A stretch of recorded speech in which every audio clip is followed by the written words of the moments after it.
Os ônibus são determinantes na mobilidade de Fortaleza, uma cidade que cresceu, se espalhou e estabeleceu o ônibus ainda como seu principal modal, até porque o metrô tem uma linha só e a outra linha ainda está em obra há muitos anos. Uma cidade que vê o seu hospital de emergência lotado por acidentes com motos que passaram a ocupar mais espaço na cidade por conta da demanda, certamente não atendida pelo transporte público.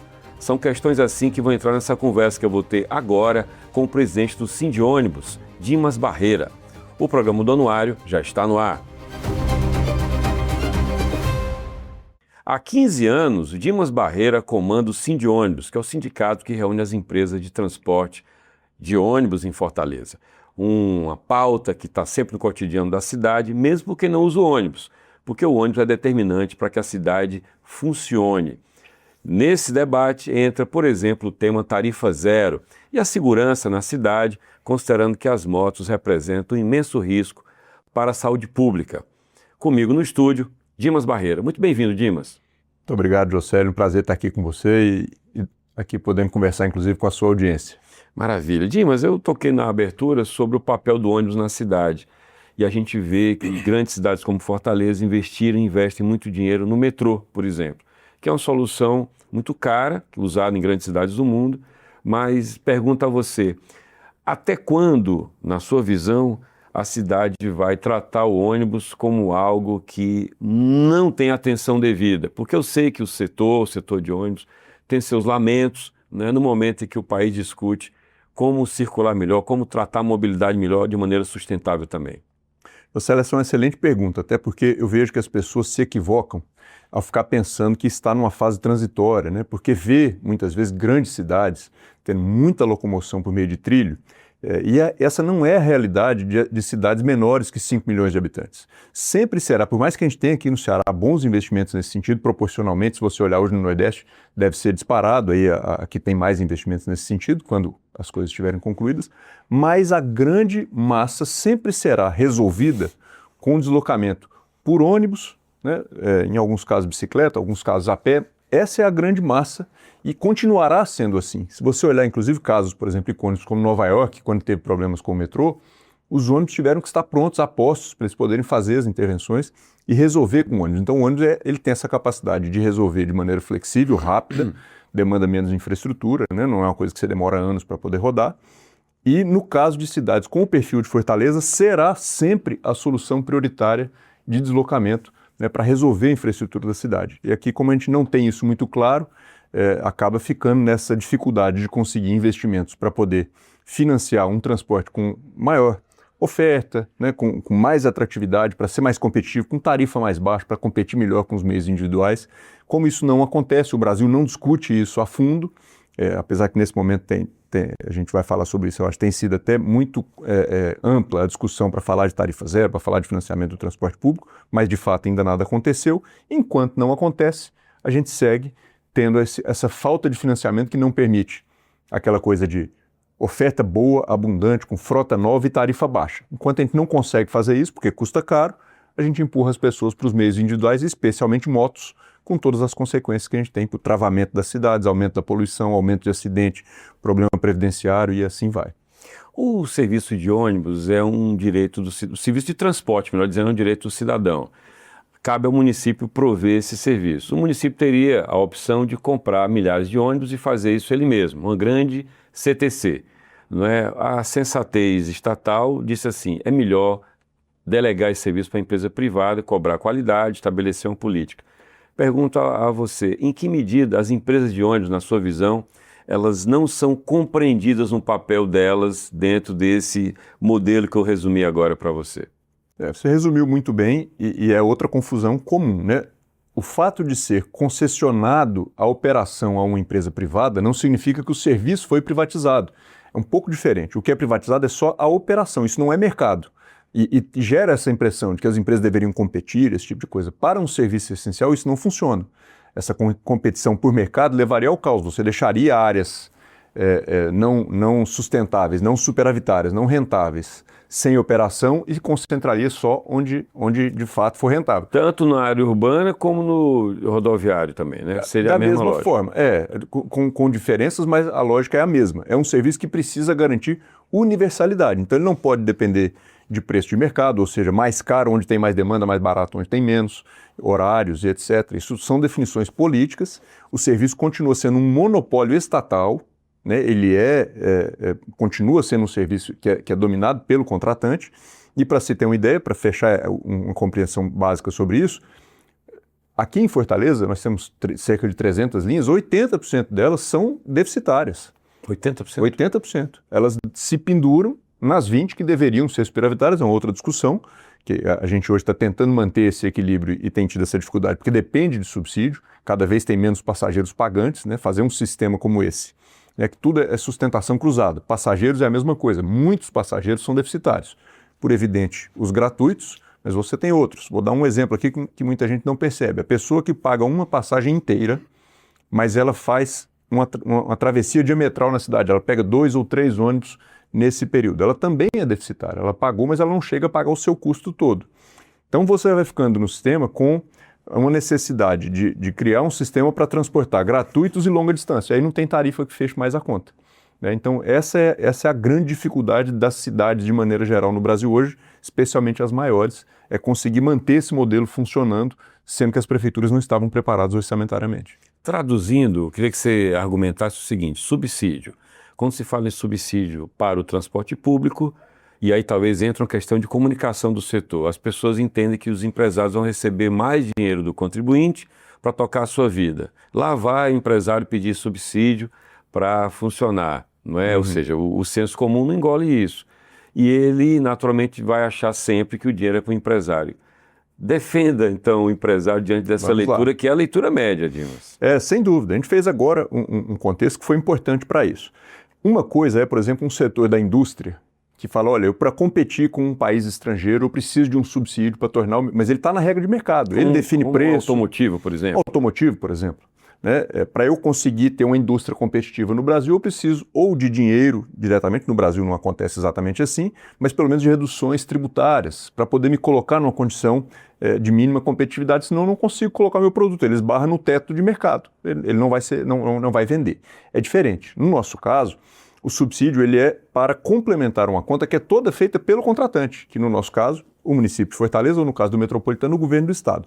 Então ele calcula quanto custa o serviço que ele dimensionou, ele disse, eu quero tantos ônibus, eu quero que rode tantos quilômetros, vai naquele bairro mesmo que tenha só uma pessoa lá para transportar. Então, para atingir esse custo, ele vai lá e vai estimar o seguinte, eu acho que você vai arrecadar essa quantidade pela tarifa que é definida por ele arbitrariamente, politicamente, corretamente assim. Então ele vai olhar, olha, a capacidade de pagamento do meu povo aqui eu acho que é R$ 5,40, no caso de Fortaleza. Isso não atinge o custo real com a demanda projetada. O que falta é o subsídio. O que o subsídio vem fazer? Ajudar a baixar a tarifa e ajudar a ter capacidade de investimentos para poder colocar renovação de frota e colocar o volume de serviço necessário em operação. Essa é a dificuldade. Precisa de mais dinheiro, por isso que a gente sempre está lá buscando e disputando espaço no orçamento de subsídios para evitar tarifa e para conseguir ter ampliação de oferta que tem sido tão difícil de fazer no Brasil todo.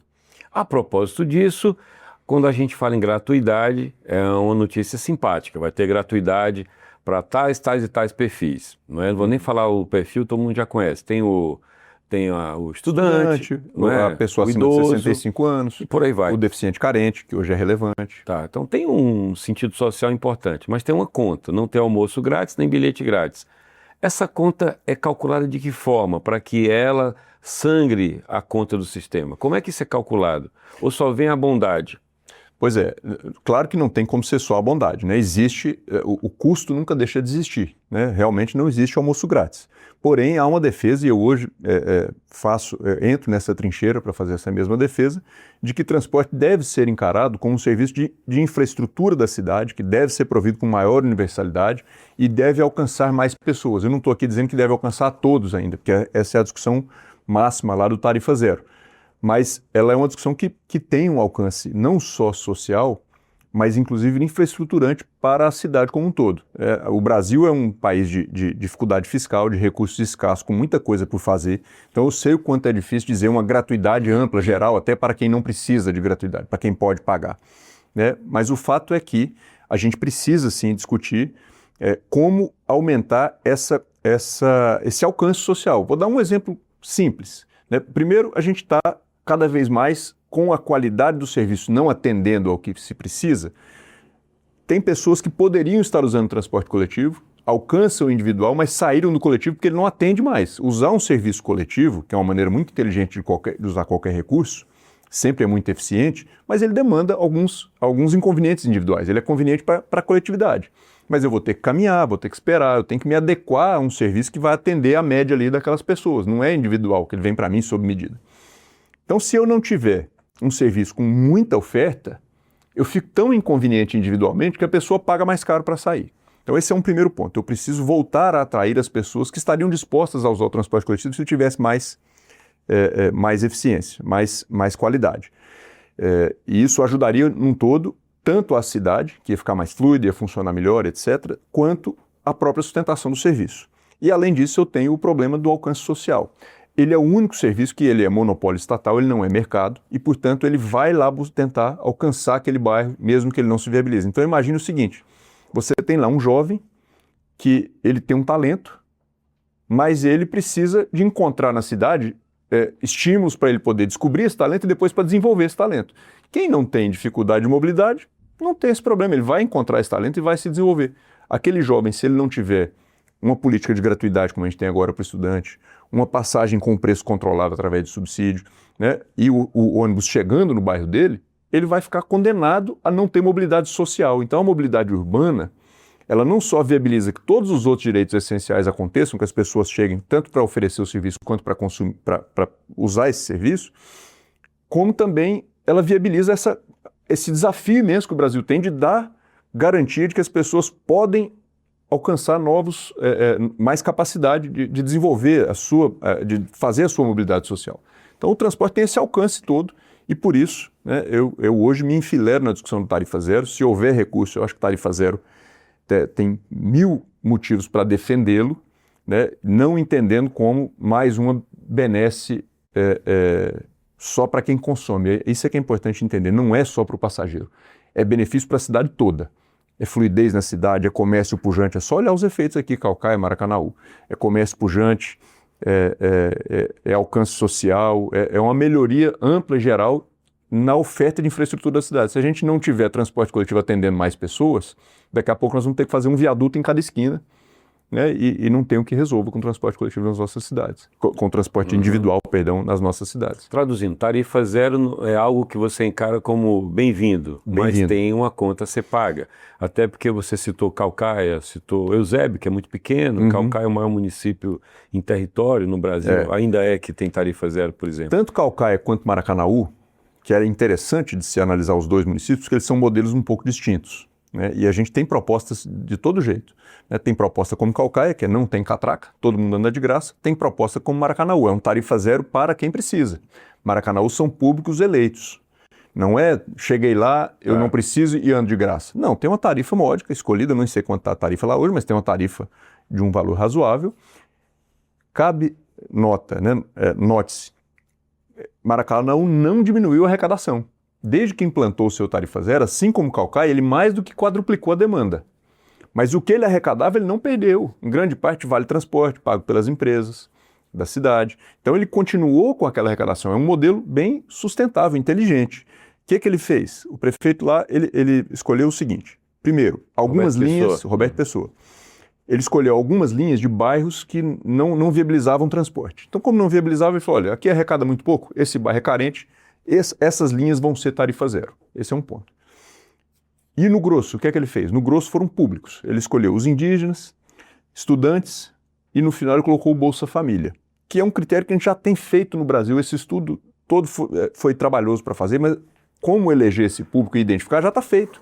Então o Bolsa Família já é o corte para as pessoas que estão classificadas como carentes, que então justifica receber os benefícios, mereceria os benefícios. Então ele colocou esse público para dentro, ou seja, ele tem um controle adequado da tarifa E ele escolheu esses públicos e teve o mesmo efeito nesse sentido de demanda de Caucaia.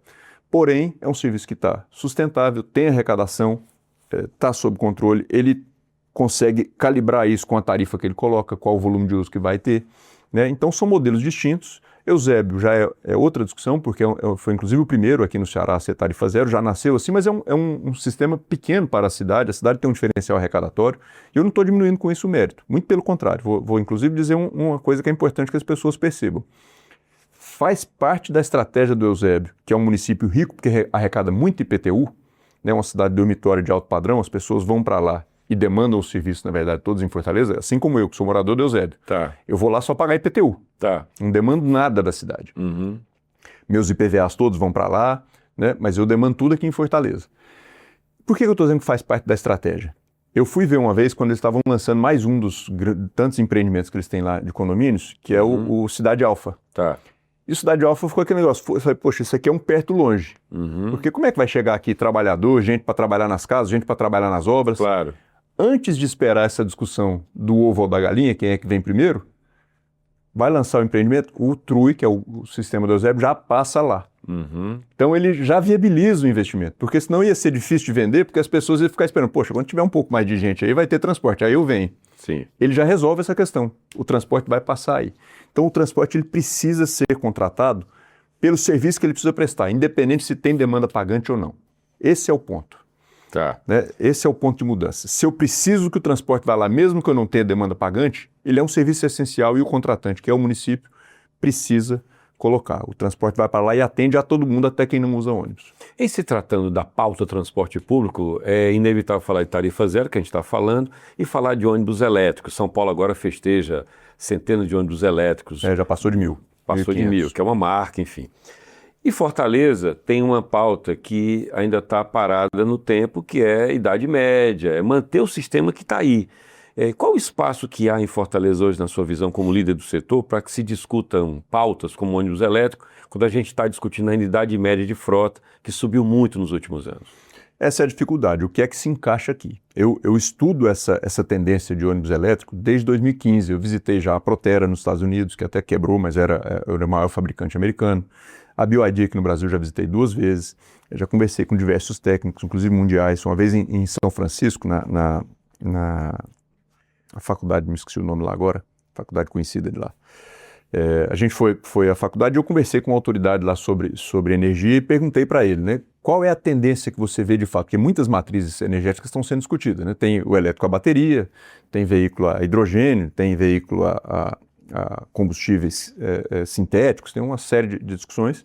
E eu achava que ele ia me dizer que era hidrogênio, porque para os serviços pesados, a bateria é o menos adequado. Quanto mais pesada a aplicação, mais difícil é você usar a bateria. Por isso que é fácil você ter drone para filmar a bateria e é difícil você ter o drone para se locomover carregando peso, pessoas, a bateria. Porque é a história da tartaruga, ela tem que carregar a casa dela.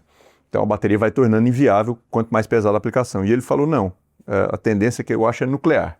Então, aí eu não vou fazer a defesa disso aqui tecnicamente, porque vai muito longe e não é o foco da conversa. Mas o fato é que há diversas coisas em discussão. E por que é difícil numa cidade como Fortaleza? Porque Fortaleza não está conseguindo atender hoje nem com o básico. Então vamos lá, a pauta ambiental. Primeiro que a pauta ambiental, nós estamos atrasados nela.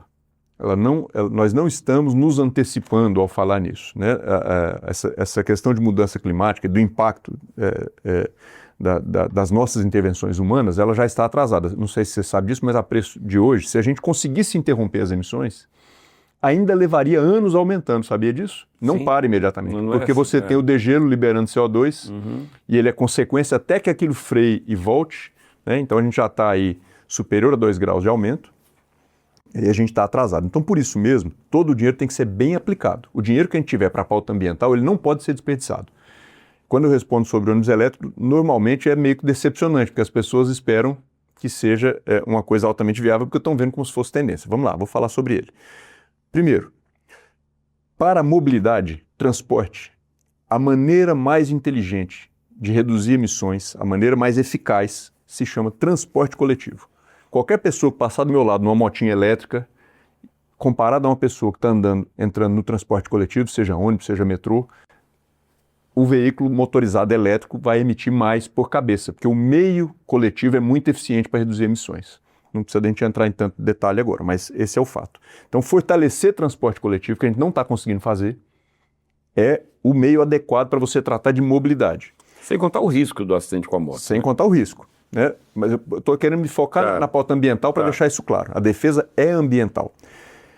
E o que é que eu preciso para fortalecer transporte coletivo? Eu preciso primeiro do básico. Tarifa baixa, de preferência mais baixa do que a gente consegue fazer hoje no Brasil de maneira geral. Oferta ampla, que o Brasil está cortando a oferta de transporte coletivo. Todas as grandes cidades estão diminuindo a oferta para tentar equilibrar o serviço numa lógica que não faz sentido, mas é porque é a lógica de sobrevivência. Você tenta cortar custo, mas aí você piora o serviço, aumenta a espera, diminui a frequência, toda essa história. E frota nova. Então, eu preciso dessa tríade resolvida primeiro para poder pensar em encarecer o transporte. E o ônibus elétrico a bateria encarece e não é pouco. Tenta-se vender uma história de que a operação, o que eles chamam de OPEX, seria mais barato. De fato, a expectativa é que o OPEX seja mais barato, mas eu não posso fazer conta só de OPEX. É CAPEX mais OPEX, se chama custo total de propriedade. Então, quando eu coloco tudo isso, ele é em volta de 50% a 100% mais caro, nessa faixa aqui, né? Então, ou seja, pode chegar ao dobro. E não cabe isso quando eu não estou tendo recurso já para sustentar um serviço que mantenha a demanda. A demanda está indo embora por falta de recurso. Esse é o primeiro ponto. Vou entrar num segundo ponto ainda mais polêmico. As pessoas veem o ônibus elétrico e está escrito lá, 0 emissão. E tende-se a acreditar nisso. Normal, a pessoa, o leigo tem direito a não compreender o que é que ele está vendo. Mas não é verdade, a energia não nasce no ônibus. Você está deixando de abastecer ele com combustível fóssil e está abastecendo ele na tomada. Uhum. E 72% das emissões, porque quando a gente fala de CO2, que é a preocupação do veículo elétrico, porque as locais o Euro 6 já resolveu, mesmo a diesel, já está tudo... na verdade, a boa prática para redução de emissões locais é frota nova. E o Euro 6 faz muito mais rápido, porque ele é menos de 1/3 do preço. Tá. Né? Então, para emissões globais, que é o CO2, a gente tem um problema. Aqui no Ceará, terra do sol e do vento, mais de 80% de energia é renovável. O que é que chega aqui no PCM direto, todo dia, maior volume de entrada no PCM? Carvão, para ligar as nossas termoelétricas, que nós temos às dezenas. Então, se eu coloco demanda nova, vou deixar de abastecer o veículo no posto, no combustível, para abastecer na tomada, ele é demanda nova, ele está pressionando esse sistema que a gente não conseguiu recuar, né? Que está lá na ponta para conseguir manter as renováveis entrando, você precisa daquela sustentável no meio. Então, eu estou abastecendo o ônibus a carvão, porque uma demanda nova que não estava no sistema, ela está atrasando esse processo. Então, se tem dinheiro para a pauta ambiental, ou ele vem para fortalecer transporte coletivo, para me dar capacidade de dar mais oferta com preço menor, ou ele vai para produção de energia e distribuição, para que a gente consiga, de fato, limpar a energia. Enquanto isso não acontece, é colocar a carroça na frente dos bois e aplicar mal o dinheiro. Não tem efeito prático real de redução de CO2. Não existe o mito do veículo zero emissão. Se ele está se locomovendo, ele consumiu energia. Enquanto eu não limpar a matriz, e para isso eu tenho que ter capacidade de mais geração e mais distribuição, eu estou abastecendo o ônibus a carvão. Na minha leitura, ele não pode levar em conta que a nossa matriz é 83% limpa, então eu vou considerar só 17%. Não é, ele é uma demanda nova e grande. Tá. Então ele é a carvão. Não existe essa redução real de emissão. A pauta ambiental demanda. O dinheiro tem que ser bem aplicado. Ele é pouco, nós estamos atrasados, ele não é suficiente, então ele tem que ser bem aplicado. Ou é para transporte coletivo bom, barato e abundante, ou ele é para melhorar a produção de energia. Essa é a minha defesa. Qual a idade média da frota hoje em Fortaleza? Estamos em 8 anos já, nossa pior média histórica. Qual foi a melhor média e quando? Nós tivemos em 2012 3,4 anos de idade média, com uma frota na época de 1.800 ônibus, chegamos a 1.900 em 2015, hoje nós temos uma frota de 8 anos, muito deteriorada, com 1.170 ônibus. Então assim, só não está ainda pior, porque como ela diminuiu muito, os ônibus mais velhos foram saindo da frota, mas a gente está em total incapacidade, né, de manutenção de uma frota com a idade adequada. A demanda pré-pandemia nunca mais foi a mesma pós-pandemia, né? Nunca mais. As únicas 2 cidades no Brasil que conseguiram, 2 grandes cidades, né? Pode ser que tenha alguma cidade aí fora do radar, mas no radar da NTU, que é a nossa Associação Nacional, só tem 2 cidades no Brasil que retomaram a demanda pré-pandemia 2019, Goiânia e Brasília. Todas as outras, algumas estão estáveis, outras continuam caindo, como é o caso de Fortaleza. Só que as pessoas continuam se locomovendo, ou seja, elas foram para outro modal. Aí eu estou colocando certamente as motocicletas por aplicativo. Eu estou colocando o que mais, Jim? Então, O aplicativo é a grande mudança do Carro e momento. moto. Carro e moto. Né? Eu digo o seguinte, quando o aplicativo chegou, a gente demorou para entender o fenômeno, ele levou primeiro a nossa capacidade de sustentação, porque ele levava do transporte coletivo o passageiro de curta distância. Aquele cara que pagava a inteira, a gente falou que é tudo sustentação cruzada, né? Ele era o cara que pagava a conta. Ele pagava a passagem inteira para curta distância. Esse foi embora no primeiro momento. Rapidinho ele entendeu e o preço da passagem de ônibus, a tarifa, tornou o Uber competitivo na curta distância. Tá. Quando chegou a moto, agora eles levam até a média distância. Então, realmente, hoje, a gente precisa pensar os sistemas para levar gratuitos e longas distâncias. Embora saibamos que, eu sempre insisto nesse ponto, independe do interesse de setor A ou B, mas que tem uma conta de saúde pública muito grave com as motos, uma conta atuarial também, porque isso vai para a Previdência. Sem dúvida. A gente jovem que se machuca, a gente jovem vai para o hospital. Alguma coisa tem que ser feita e não estamos fazendo. Urgentemente. Falando sobre comunicação no setor de transporte, a pesquisa anual da Datafolha Top of Mind, ela pergunta, a pergunta clássica é, quando eu falo em empresa de ônibus, qual a primeira que vem à sua cabeça? Deu Guanabara, todo ano a Guanabara ganha. Pega mas... o Guanabara e vem. Pois é. Mas o Sim de ônibus apareceu com um percentual que chamou a atenção, foi a terceira marca mais lembrada. E vocês não são empresa de ônibus, vocês são o sindicato das empresas. O percentual me chamou a atenção, não é? 5,8% é isso? 5,8% respondeu sim de ônibus. Aí, em função disso, eu pergunto, a perda da marca das empresas de ônibus em Fortaleza não foi uma perda afetiva, uma perda de comunicação? Eu estou falando isso porque no rádio, se eu mencionar o assunto ônibus e eu colocar, até para engajar, mencionar nome de empresa de ônibus, Dima, dos anos 80 ali, é impressionante a relação afetiva que as pessoas têm. Elas vão lembrar da Aviação Bons Amigos, que era a aviação base aérea, que a gente brincava, Azul Marinho, a Muribeca, que é mais antiga, vão falar da São Vicente de Paulo, da São Cristóvão, e por aí vai. Isso se perde, Cialtra, que era laranja, né? Clotran, que era da Maraponga, enfim, perdeu-se essa referência da identidade das empresas em nome de um sistema que funcionou por consórcio.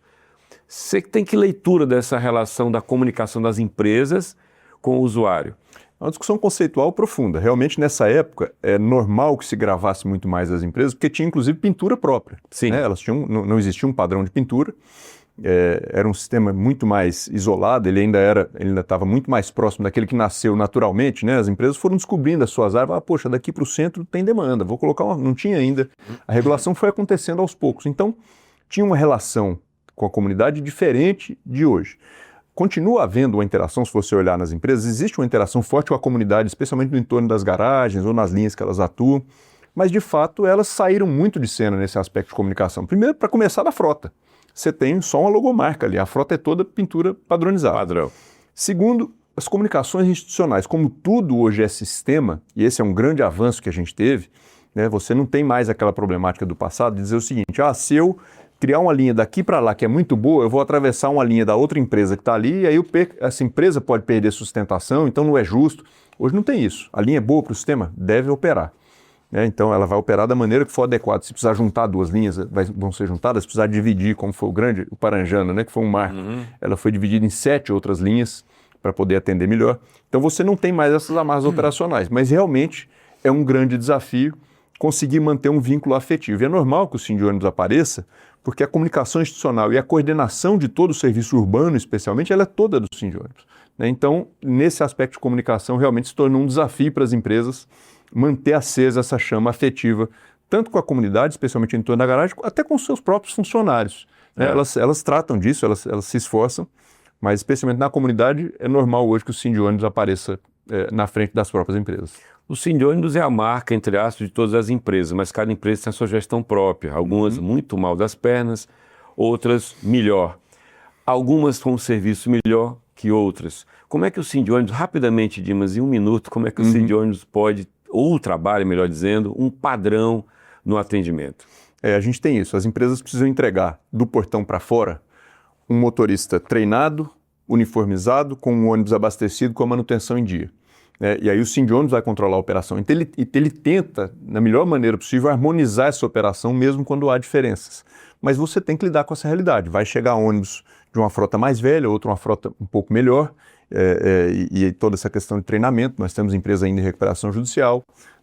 Eu diria, para finalizar, o seguinte, neste momento está até reduzido em relação a outros momentos que a gente já enfrentou com mais dificuldade, porque as empresas com mais dificuldade foram saindo, e hoje a gente está com um pouco mais homogêneo. Mas isso é questão momentânea, já começa de novo a ter esse problema e é sempre uma dificuldade para enfrentar. Ok, meu caro, teríamos muito mais questões. Falar de ônibus é falar da cidade como um todo. Muito obrigado, até a próxima. Eu que agradeço, muito obrigado também. Eu conversei com o Dimas Barreira, presidente do Sindônibus, em mais uma entrevista da série de entrevistas com nomes que fazem o Anuário do Ceará. O Anuário do Ceará tem uma pesquisa chamada Anuário Datafolha Top of Mind, que pergunta qual a marca de empresa de ônibus mais lembrada. Eu mencionei na entrevista, deu Guanabara e apareceu o Sindônibus também. A gente conversou sobre questões urbanas e a cidade de Fortaleza, nos seus 300 anos, é o grande mote do capítulo especial do Anuário. É edição luxuosa, 680 páginas, 14 capítulos, que você pode adquirir em bancas e livrarias, na sede da Fundação Demócrito Rocha, no site da Fundação também, ou acessar gratuitamente no site do Anuário, que é anuariodoceará.com.br. Você acompanha a série de entrevistas do Anuário aqui no canal FDR e também pelo YouTube do Povo. E ainda no site do Anuário, vai ter link lá para você entrar e pegar a coleção completa. Você pode seguir a gente pelo Instagram da Fundação, que é @Fundação Demócrito Rocha, ou pelo Anuário na internet também, no Instagram, Anuário do Ceará, @Anuário do Ceará. Muito obrigado e até a próxima.